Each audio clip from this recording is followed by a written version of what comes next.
Hi, I'm Ray Scott and welcome to Visual Art Photography Tutorials. Today on Neighborhood Photographer, we're going to be taking a look at how to shoot stunning photos in the fog. Now, it's more than just getting out there with your camera and taking snaps in the mist. I've got 10 great tips for you. 10 tips that will help you take stunning photos in foggy conditions.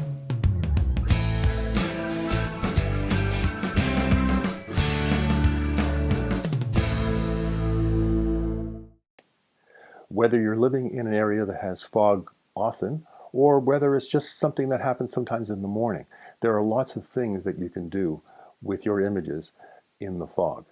We're going to take a look at that today. Questions and comments can be addressed down below. Let's go. So the first of the 10 tips is use architecture.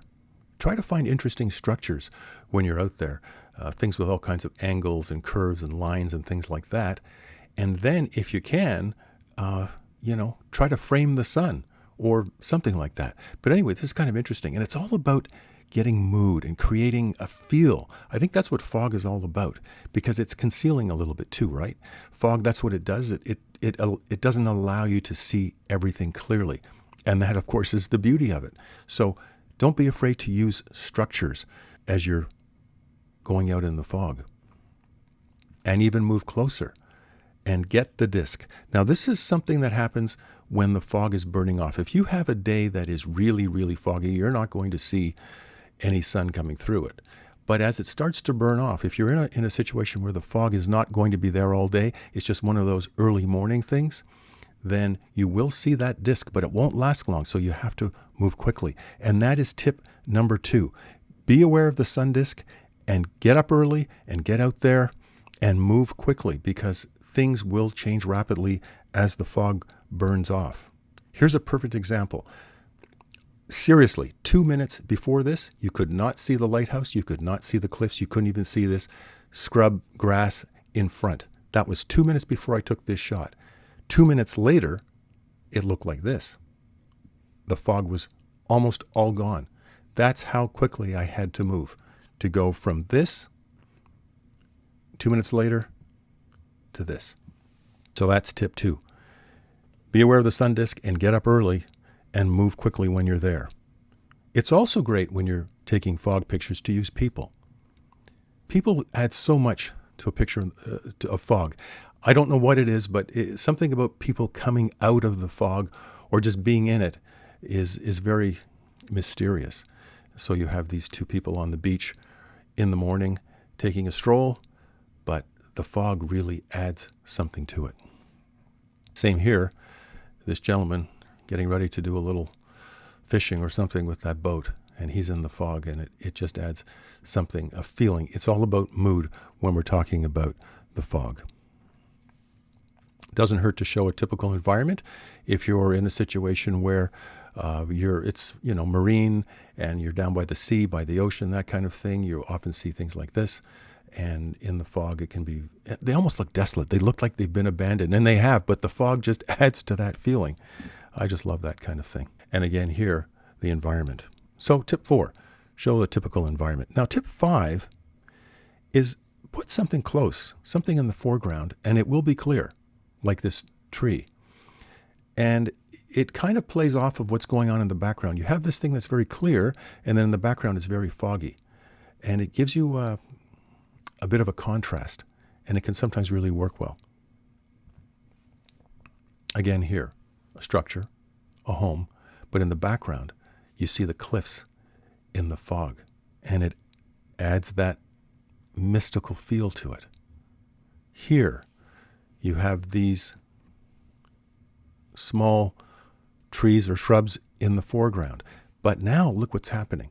You've got them, you can see what they are clearly, and then you've got sort of like the midground, which is a little bit foggy, and then you have the background, which is very foggy, but you almost have layers.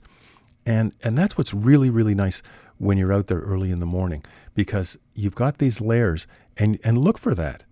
Look for the layers that are coming in, okay? Because fog can happen in so many different ways. It can be a complete blanket of white or gray.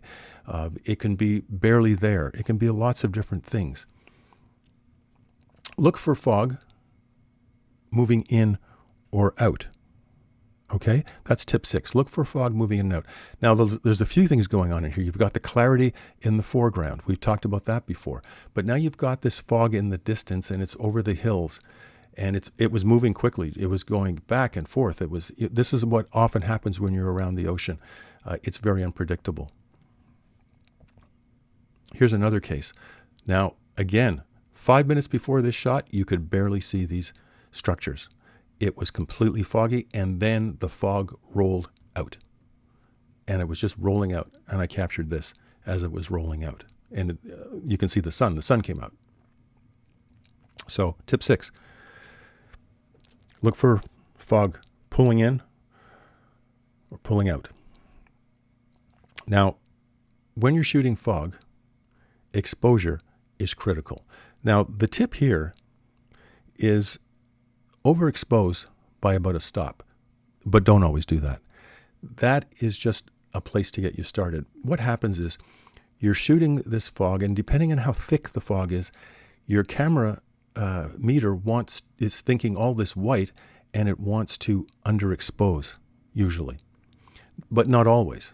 And it really depends on what's going on. So you have to experiment. But sometimes it's just great to overexpose by a stop, and it will render it the way you want it to. Now, I bracketed this, and I took one at the absolute value. I took one stop more, and I took one 2 stops more, and I even took one 3 stops more. But then it gets too white too. I mean, then you can't even see.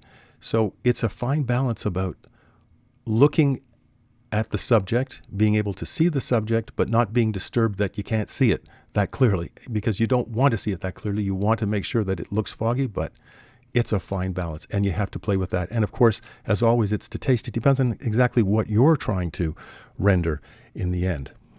But exposure is critical, and that is tip number 7. Again, here, less fog.